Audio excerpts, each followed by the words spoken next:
Alright দেন, তা আমাদের chest এক্সারসাইজের আমাদের যে তিনটা হেড হয় চেস্টের, এটা আমরা সচরাচর সবাই জানি যে আপার চেস্ট, মিড চেস্ট এবং হচ্ছে লোয়ার চেস্ট।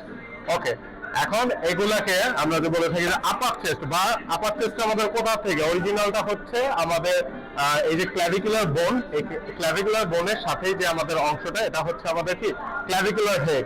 এরপরে আমাদের আছে মিডলে স্টেনোকোস্টাল, এরপরে আছে আমাদের অ্যাবডোমিনাল হেড। এই তিনটা। আমরা বেঞ্চ প্রেস সবাই জানি যে বেঞ্চ প্রেস একটা কমন একটা এক্সারসাইজ, এটা আমরা ডাম্বেল দিয়ে করতে পারি, বারবেল দিয়ে করতে পারি, স্মিথ র্যাকে করতে পারি, তো যে কোনো ভাবে আমরা এক্সারসাইজটা করতে পারি। কিন্তু করার ক্ষেত্রে আমরা যে কমন মিস্টেক গুলো করি বা যার ক্ষেত্রে দেখা যায় যে আমরা আমাদের কনসেন্ট্রিক এবং ইসেন্ট্রিক এই দুইটার দিকে আমরা কিন্তু ওইভাবে যদি মনোযোগ না দেই, তখন দেখা যায় আমাদের কি চেস্টের ওভারঅল মাসল তো ডেভেলপমেন্ট হয়ই না, বরঞ্চ আমাদের ইনজুরি হওয়ার চান্সেস গুলা থেকে যায়, যে বিভিন্ন কারণে দেখা যাচ্ছে। কারণ এটা কিন্তু আমাদের একটা কম্পাউন্ড মুভমেন্ট এবং এটার ক্ষেত্রে দেখা যায় আমাদের মাল্টিপল মাসেল গুলো এঙ্গেজ থাকে। তো আমরা যদি পশ্চারটা ঠিক মতো সেট আপ করতে না পারি, তখন দেখা যায় আমাদের এই ইনজুরি হওয়ার বা বিভিন্ন আর কি সমস্যাগুলো হয়ে থাকে, বা মাসেল কনসেন্ট্রিক বা ঠিকভাবে আমরা টার্গেটটা করতে পারি না।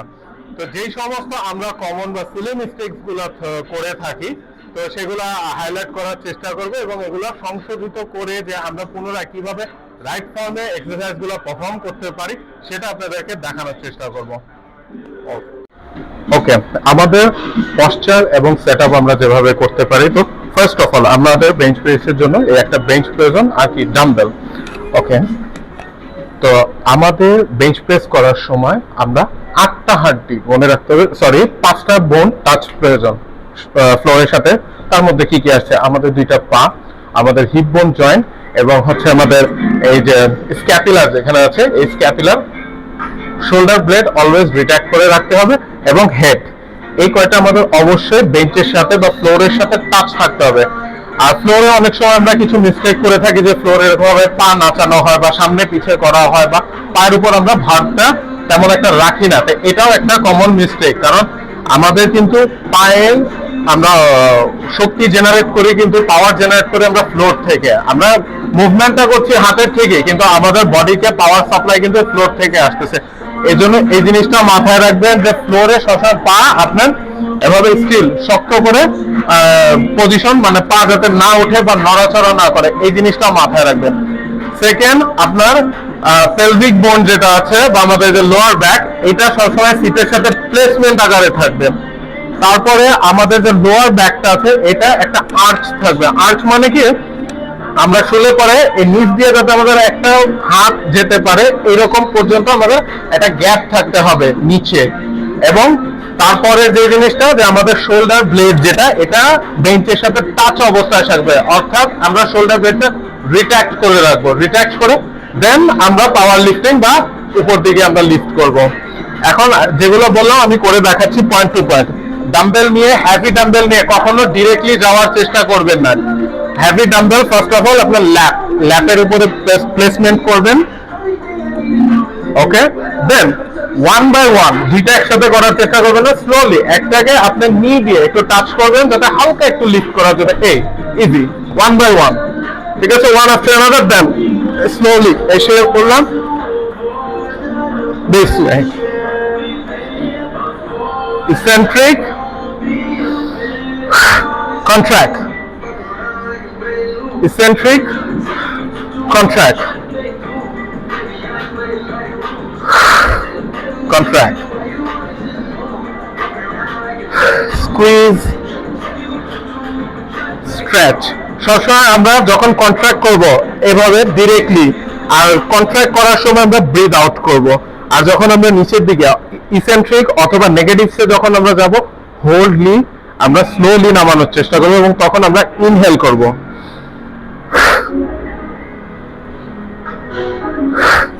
এবং এই জিনিসটা পার্ট অফ দ্য বার, আমরা যখন ডাম্বেলটাকে নামাচ্ছি উঠাচ্ছি, অনেকে আমরা কি করি, দেখা যায় জোরে নামাই, এরকম এরকম করছি, এরকম হাফ, এই সমস্ত জিনিস করবেন না।